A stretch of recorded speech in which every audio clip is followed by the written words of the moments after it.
जय हिंद। चलिए आज हम देखने जा रहे हैं क्लास 10th के सबसे most important topic social science, है ना। उसके संबंधित जो हिस्ट्री, पॉलिटिकल साइंस, इकोनॉमिक्स और ज्योग्राफी होते हैं, सभी का मोस्ट इंपोर्टेंट क्वेश्चन। आपको बता दें कि यहाँ से आपके एग्जाम में जो 80 नंबर के प्रश्न आते हैं, है ना, 20 तो आपको प्रैक्टिकल हो जाते हैं और 80 मार्क्स से जो प्रश्न आते हैं वहाँ से आपको 40 तो ऑब्जेक्टिव होता है और 40 सब्जेक्टिव होता है। यहाँ से 40 सब्जेक्टिव कैसे कवर करें और किस प्रकार उसको लिखे, ये सारा इस वीडियो को वर्णन करेंगे। चलिए शुरू करते हैं बिना समय गवाए। देख लीजिए, है ना, most important guess question class 10th BC, है ना, बीएसईबी 2024। सब्जेक्ट है एसएसटी एंड सामाजिक विज्ञान, जिसे कहते हैं सोशल साइंस। पहले हम हिस्ट्री का क्वेश्चन देखेंगे। हिस्ट्री में आपको बताते सबसे मोस्ट इंपोर्टेंट आपको जो टॉपिक होगा वो लेसन 4 होगा और लेसन 1 होगा, है ना। ये सबसे मोस्ट इंपोर्टेंट क्वेश्चन होगा। आपको इससे प्रश्न उठते हैं बहुत ज्यादा, है ना, इसलिए ये सोच के ही रखिएगा कि हिस्ट्री मतलब आपको क्लास, है ना, 10th में हिस्ट्री के चैप्टर नंबर 4 से, है ना, यानी भारत में राष्ट्रवाद से आपको दीर्घ उत्तरीय यहाँ से एक देखने को मिलेगा 100%। आपको फर्स्ट सेकंड में हो, फर्स्ट सिटिंग में हो, सेकंड सिटिंग डजंट मैटर, है ना, आपको देखने को जरूर मिलेगा उसमें। ठीक है, देखिए हम लघु उत्तरीय यानी शॉर्ट क्वेश्चन आंसर यहाँ से पहले आपको बता देते हैं। हमने जो चूज किया है 21 क्वेश्चन, आपको यहाँ से आपको 4 या मतलब आपको 8 क्वेश्चन मिलेंगे, 4 बनाना होगा। समथिंग 8 का 8 यहीं से रह जाएंगे आपको, है ना। जो नेक्स्ट मिलेगा आपको हिस्ट्री का, वो आपको फिर वहां से मिलेगा लॉन्ग क्वेश्चन आंसर, वहां से लॉन्ग क्वेश्चन, वहां से आपको 2 मिलेगा और वहां से 1 आपको डिस्क्राइब करना पड़ेगा। आपको यहाँ 5 गेस क्वेश्चन दिए हैं, यहीं से आपको ऑटोमेटिक मैच कर जाएगा। चलिए देखिए यहाँ से लघु उत्तरीय प्रश्न, है ना।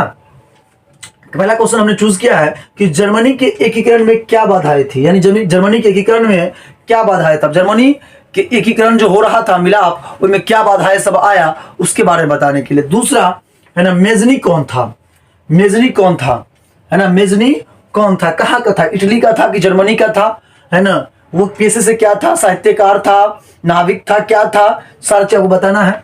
दूसरा, वियना कांग्रेस के 2 उपलब्धियों को लिखिए, यानी वियना कांग्रेस के जो वियना कांग्रेस जो मतलब जिस दिशा से बढ़ा, है ना, जिस हिसाब से बढ़ा, तो उसमें 2 उपलब्धियों को आपको दर्शाना है। ठीक है, नेक्स्ट क्वेश्चन रहेगा खूनी रविवार क्या है ना, रविवार के दिन क्या हुआ था, है ना, जो उसका नाम खूनी रविवार पड़ गया।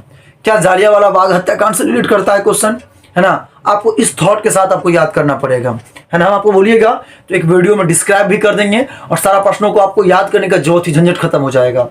ठीक है, रूसी क्रांति के 2 कारणों का वर्णन करें।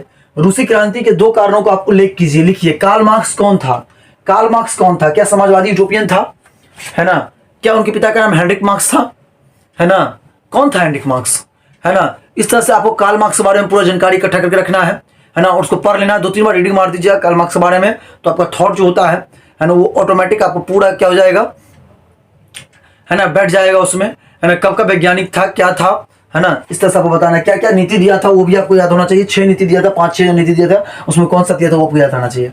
क्रांति से पूर्व रूसी किसानों की स्थिति कैसी थी, वर्णन करें। यानी क्रांति से पूर्व यानी पहले रूसी किसानों की स्थिति कैसन था, आप वर्णन कीजिए।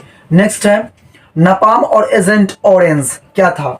नापाम कैसा रासायनिक हथियार है या एजेंट ऑरेंज कैसा रासायनिक हथियार है, कौन है जिसका प्रयोग अमेरिका ने किया था, है ना, जिससे अमेरिका ने प्रयोग किया था, जिससे पूरा जंगल सब नष्ट हो गया था। ऐसा कौन सा रसायन है जो चिपक के जलता शुरू कर देता है, त्वचा उचा पर चिपक के जलना शुरू कर देता है ना। तो आपको ये मेंटलिटी में रखना पड़ेगा क्वेश्चन से। यहाँ से चंपारण सत्याग्रह का संक्षिप्त परिचय दे, है ना। चंपारण सत्याग्रह क्या था, इसके बारे में कुछ बताया। दांडी यात्रा क्या उद्देश्य था, दांडी यात्रा क्या था, क्या ये असहयोग आंदोलन के बाद था कि उसी के बीच में था, है ना, कि उसको स्थगित करने के बाद था। क्या नमक कानून को यहीं से शुरू किया गया था प्रावधान, क्या यही नमक कानून है, सारा चीज आपको बताना पड़ेगा यहाँ से। असहयोग आंदोलन प्रथम जन आंदोलन था कैसे, असहयोग आंदोलन प्रथम जन आंदोलन था कैसे, डिस्क्राइब करना आपको। बिहार किसान आंदोलन पर एक टिप्पणी लिखे, यानी बिहार में जो किसान आंदोलन हुआ था उस पर आपको एगो टिप्पणी लिखना है, यानी बिहार के किसान आंदोलन पर एगो टिप्पणी लिखना है आपको, है ना। खिलाफत आंदोलन क्यों हुआ था, खिलाफत आंदोलन क्यों हुआ था उसके बारे में आपको बताना है ना, डिस्क्राइब करना है खिलाफत आंदोलन के बारे में। नेक्स्ट है कि प्रथम विश्व युद्ध के 2 कारणों का वर्णन करें। प्रथम विश्व युद्ध क्या 1914 से 1918 के बीच में हुआ था क्या, प्रथम विश्व युद्ध, है ना, उसमें क्या क्या हुआ था, उसको 2 कारणों का उल्लेख कीजिए, 2 कारण बताइए क्यों हुआ, है ना। द्वितीय विश्व युद्ध कब हुआ, है ना, 41 से 45 में द्वितीय विश्व युद्ध हुआ था क्या, है ना। तृतीय विश्व युद्ध क्या घटने वाला था, है ना, सारा नॉलेज आपको रखना पड़ेगा यहाँ से, है ना। असहयोग आंदोलन को गांधी जी ने क्यों स्थगित किया? असहयोग आंदोलन को गांधी जी ने क्यों बंद कर दिया? क्या असहयोग आंदोलन को गांधी जी ने चौरा चौरी कांड के बाद बंद कर दिया था? चौरा चौरी कांड क्या था? तो क्या चौरा चौरी कांड में जो पुलिस को पूरा जो पुलिस मतलब जितने भी पुलिसकर्मी थे वो रैली जा रही थी और जितना पुलिसकर्मी थे सब जो हंस दिया, उस हंसने के उस गुस्सा आक्रोश में उन्होंने क्या किया, सभी को स्थगित करके वो कर दिया था क्या, है ना, सभी को स्थगित करके, है ना, सभी को मतलब कहने का अर्थ हुआ सभी को बंद करके और पूरा फूंक दिया था आग से, क्या वो उस कारण बंद हो गया था असहयोग आंदोलन, है ना। इसके बारे में आपको बताना है ना। असलम पद्धति की शुरुआत कैसे हुई? असलम पद्धति किसे कहा जाता है ना। क्या असलम पद्धति वैसी पद्धति को कहा जाता है ना, वैसे पद्धति जो किसी भी कार्य को जहां पर एक मजदूर बढ़ाते हैं और मान लीजिए फॉर एग्जांपल लीजिए बिहार में कोई मजदूर है, वो यहाँ से चला गया और जाने के बाद वो मुंबई में रहा, मुंबई में कहीं फुटपाथ जगह है जहाँ स्लम बस्तियाँ होती है ना। स्लम बस्तियाँ कहने का अर्थ जो मतलब फुटपाथ होता है ना, जब कचरा वगैरह सब रहता है लगा, मतलब कूड़ा कचरा सब उस साइड में जगह बना लेता है, वहाँ रहने लगता है, क्या उसको असलम बस्ती कहा जाता है या असलम पद्धति कहा जाता है? क्या है आपको पता होगा, और आप नहीं पढ़ा है तो उसे पढ़िए क्वेश्चन को, है ना। ग्रामीण जीवन एवं नगरीय जीवन में क्या भिन्नता है बता दें। आप बताइए ग्रामीण जीवन एवं नगरीय जीवन में क्या होता है? क्या ग्रामीण जीवन में शिक्षा का स्तर ये लो है और नगरीय जीवन में शिक्षा का स्तर ये हाई है? क्या यहाँ रॉयल्टी कम होता है, वहाँ रॉयल्टी अधिक होता है ना? क्या यहाँ का रोड खराब होता है, वहाँ का रोड बढ़िया होता है ना? तो नगरीय जीवन और ग्रामीण जीवन में क्या भिन्न है दोनों में, ये आपको बताना है। श्रमिक वर्ग का आगमन शहरों में किन परिस्थितियों में आता? श्रमिक वर्ग यानी मजदूर सबको शहर में कैला आया था, आगमन किन परिस्थितियों में? क्या वो बिल्कुल, है ना, मतलब बिल्कुल कोई भी काम ना कर पाने के कारण क्या वहां पर आपको उनको सही से पेट भर भोजन नहीं मिल पाता था? तब श्रमिक वर्ग जो है मेहनत करने के लिए वो चले गए कहाँ? फॉर एग्जाम्पल कहाँ चले गए? शहरों में जाना पड़ा उनको, ये आपको बताना है। नेक्स्ट है आर्थिक संकट से आप क्या समझते हैं? आर्थिक संकट से आप क्या समझते हैं? आर्थिक संकट किसे कहते हैं? न्यू डील से आप क्या समझते हैं? ब्रिटेन वुड्स सम्मेलन का मुख्य उद्देश्य क्या था? ज्यादा करेंगे तो वीडियो लंबा हो जाएगा, इसे थोड़ा सा शॉर्ट खींचेंगे, है ना। नेक्स्ट क्वेश्चन त्रिभुतीय का असहयोग आंदोलन के कारण एवं परिणाम का वर्णन करें। असहयोग आंदोलन के कारण एवं परिणाम का वर्णन करें। अगला है कि भारतीय राष्ट्रीय आंदोलन में गांधी जी ने भूमिका विवेचना करें। नेक्स्ट क्वेश्चन है कि हिंद चीन में राष्ट्रवाद का विकास का वर्णन करें। नेक्स्ट क्वेश्चन 1848 ईस्वी के फ्रांसीसी क्रांति के क्या कारण थे? हिंद चीन उपनिवेश का स्थापना क्यों उद्देश्य था? आप बताइएगा। अगर आपको दिक्कत हो रहा होगा, है ना, तो आपको पीडीएफ भी अपलोड करा देंगे हम टेलीग्राम व्हाट्सएप ग्रुप, या किसी फ्री ऑफ कॉस्ट आपको टेलीग्राम पर उपलब्ध करा देंगे और फिर फेसबुक पर, है ना, या किसी भी चीज़ पर आप कह दीजिएगा, हम आपको प्रीवर्ड जो है यानी कहने का अर्थ हुआ पीडीएफ जिसका है अपलोड कर देंगे फ्री ऑफ कॉस्ट, विदाउट, है ना, कुछ इन्वेस्ट किए हुए आपको मिल जाएगा ये। नेक्स्ट है पॉलिटिकल साइंस यानी सिविक्स, राजनीतिक विज्ञान, लघुत्तरीय प्रश्न, है ना। इसमें हम एक क्वेश्चन लेके चलेंगे, भाषा नीति क्या है?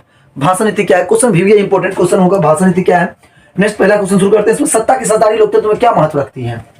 यानी सत्ता की साझेदारी से आप क्या समझते हैं कि दो को जो गुट होता है, मान लीजिए फॉर एग्जांपल कि सत्ता की साझेदारी यानी यहाँ पर मान लीजिए आरजेडी, है ना, आरजेडी एक तरफ, मान लीजिए एक तरफ आरजेडी हो गया, एक तरफ है जेडीयू, है ना, जेडीयू, है ना, ये दोनों मिलके क्या सत्ता की साझेदारी करते हैं, इससे क्या फर्क पड़ता है, दोनों को आपको बताना है। लोकतंत्र में क्या महत्व रखती है, इससे क्या फर्क पड़ता है। धर्मनिरपेक्षता से आप क्या समझते हैं? नेक्स्ट है कि दल बदल कानून क्या है? दल बदल कानून से आप क्या समझते हैं? उसके बाद है नगर नियम के कार्यों का वर्णन करें। नगर नियम क्या सब कार्य है? क्या पानी उपलब्ध कराना उनका काम है? उनका काम है। क्या कूड़ों कचरों को अलग दूर फेंकवाना उनका कार्य है? सड़क का सुरक्षा करवाना क्या उनका कार्य है ना। बिजली सभी पोलों पर अवेलेबल करवाना, क्या लाइट मतलब बल्ब अवेलेबल करवाना उनका कार्य है ना। नगर की सफाई रखना उनका कार्य है क्या? पेयजल उपलब्ध कराना उनका कार्य है क्या, है ना। और बहुत सारे कार्य हैं, वो कार्य आपको बताना है ना। केंद्र शासित राज्य क्या है? केंद्र शासित राज्य क्या है? अगला कि ग्राम पंचायत के किन्हीं दो कारणों को उल्लेख करें। ग्राम पंचायत के किन्हीं दो कारणों को बताइए आप, है ना। अगला है कि संघीय शासन की दो विशेषताओं को बताएं। गुप्त मतदान पत्र क्या है? वीवीआई इंपोर्टेंट क्वेश्चन होंगे ये सब। राजनीतिक दल से लोकतंत्र प्राण क्यों कहा जाता है? राजनीतिक दल को ही लोकतंत्र का प्राण क्यों कहा जाता है? नेक्स्ट क्वेश्चन है कि बिहार 1974 में हुई छात्र आंदोलन के प्रमुख कारण क्या था? यानी 1974 में जो छात्र आंदोलन हुआ था, जिनके नेता जयप्रकाश नारायण जी थे, उनमें क्या उद्देश्य था, क्या हुआ था, कारण क्या था उनका? कारण परिणाम ये सारा आपको याद रहना चाहिए। थोड़ा सा भी कहीं से भी हिंट मिले तो उसको आप लिखने का प्रयास कीजिएगा, है ना। और लिखने का प्रैक्टिस अभी से ही डाल दीजिएगा, है ना। मॉडल पेपर वगैरह सब नहीं खरीदे तो खरीद लीजिए और बैठ के सेट लगाने का प्रयास कीजिए। 3 घंटा बैठने का प्रयास कीजिए कि 3 घंटा बैठना कितना क्वेश्चन को आप सॉल्व कर पाते हैं, है ना। और कितना क्वेश्चन आपसे छूट जाता है वो सारा कवर करने का प्रयास कीजिए। 2 से 3 घंटा, 1.5 घंटा, जितना कम समय लीजिएगा, यूटिलाइज कीजिएगा, उतना आपके लिए बेहतर हो जाएगा। ठीक है। राजनीतिक दल को परिभाषित करें, यानी राजनीतिक दल है क्या है। महापौर पर एक संक्षिप्त टिप्पणी लिखें। सबका पीडीएफ अवेलेबल करा देंगे, आप चिंता ना करें। आप सिर्फ कमेंट में डाल दीजिए कि सर पीडीएफ अवेलेबल करवा दीजिए, हम करवा देंगे आपको। ठीक है। दीर्घ उत्तरीय प्रश्न, ग्राम पंचायत के कार्यों को बतावे, है ना। ग्राम पंचायत के कार्यों को बताइए। ठीक है। अगला कि भारत की संघीय व्यवस्था की विशेषता को बतावे। भारत की संघीय विशेषता की मतलब व्यवस्था, यानी भारत की संघीय व्यवस्था की विशेषता को बतावे। ठीक है। अगला क्वेश्चन है कि राजनीतिक दल के प्रमुख कार्यों को लिखे, है ना। राजनीतिक दल का प्रमुख कार्य क्या है वो बतावे। ठीक है। लोकतंत्र किस तरह उत्तरदायी व्यय सरकार का गठन करता है, इसके बारे में बतावे। ठीक है। अगला है कि शिक्षा का अभाव में लोकतंत्र को चुनौती क्यों है। नगर परिषद के प्रमुख अंगों का नाम लिखे, अंगों को लिखे, उनके बारे में बतावे। ठीक है। अब यहाँ से आपदा प्रबंधन से हम क्वेश्चन चूज किए हैं क्योंकि समय कम है तो सारा बोर्ड पर लिख नहीं पाते हैं, है ना। इसके बाद दूसरा राउंड में आपको वीडियो दे देंगे हम, है ना, इसका पार्ट 2 बना के। ठीक है। बाढ़ से होने वाली हानियों को लिखे। भूकंप और सुनामी में अंतर बतावे। भूकंप और सुनामी में अंतर आपको नहीं आता, परिभाषा याद रहता है ना। भूकंप किसे कहते हैं, सुनामी किसे कहते हैं, तो भूकंप लिखे डैश मार दीजिएगा, सुनामी लिखे डैश मार, हो गया अंतर, है ना। यही हो जाता है अंतर। भूसंकलन क्या है, या भूसंकलन से आप क्या समझते हैं। आपदा से आप क्या समझते हैं। सुखाड़ से आप क्या समझते हैं। वर्षा जल संग्रह से आप क्या अभिप्राय है। बाढ़ नियंत्रण के उपाय बतावे, क्या सब हो सकता है बाढ़ नियंत्रण के उपाय। सामान्य संचार व्यवस्था के बाधित होने का प्रमुख कारणों को लिखे। हिम संकलन क्या है। भूकंपीय तरंग क्या है, सभी तरंगों का वर्णन करें। बिहार में बाढ़ की स्थिति का वर्णन करें। बिहार में बाढ़ क्यों आता है, क्या सबसे ज्यादा बाढ़ जो आता है उत्तरी बिहार में ही क्यों आता है ना। सभी को आपको वर्णन करना। बिहार को, है ना, कोसी नदी को शोक, बिहार का शोक क्यों कहा जाता है, सभी चीजों का वर्णन करना है। अब देखिएगा जिस टॉपिक को आपको दिक्कत समझने में दिक्कत हो जाएगा, है ना, आप बता दीजिए कि इसको दिक्कत हो रहा है तो उस टॉपिक को दोबारा लिख के आपको समझा भी देंगे उसका, है ना। 1 घंटा में, मोटा मोटी 1 घंटा लगेगा, है ना, एक एवरेज टाइम। उस टाइम में आपको हम पूरा क्वेश्चन को समझा के, है ना, आपको माइंडसेट भी उसका इस तरह से रेडी हो जाएगा जो आप लिख सके किसी भी चीज़ को। कैसा लगा वीडियो कमेंट जरूर कीजिएगा। इसका पार्ट 2 अगर आप चाहते हैं तो कमेंट करें, आपको पार्ट 2 बहुत जल्द अवेलेबल करवा देंगे, है ना। कल ही मिल जाएगा आपको अगर चाहेंगे तो। ठीक है। आप लोग कमेंट कीजिएगा, है ना, वीडियो को ढेर सारा प्यार दीजिएगा। तो thank you for watching video guys. फिर मिलते हैं नेक्स्ट वीडियो में, तब तक थैंक यू।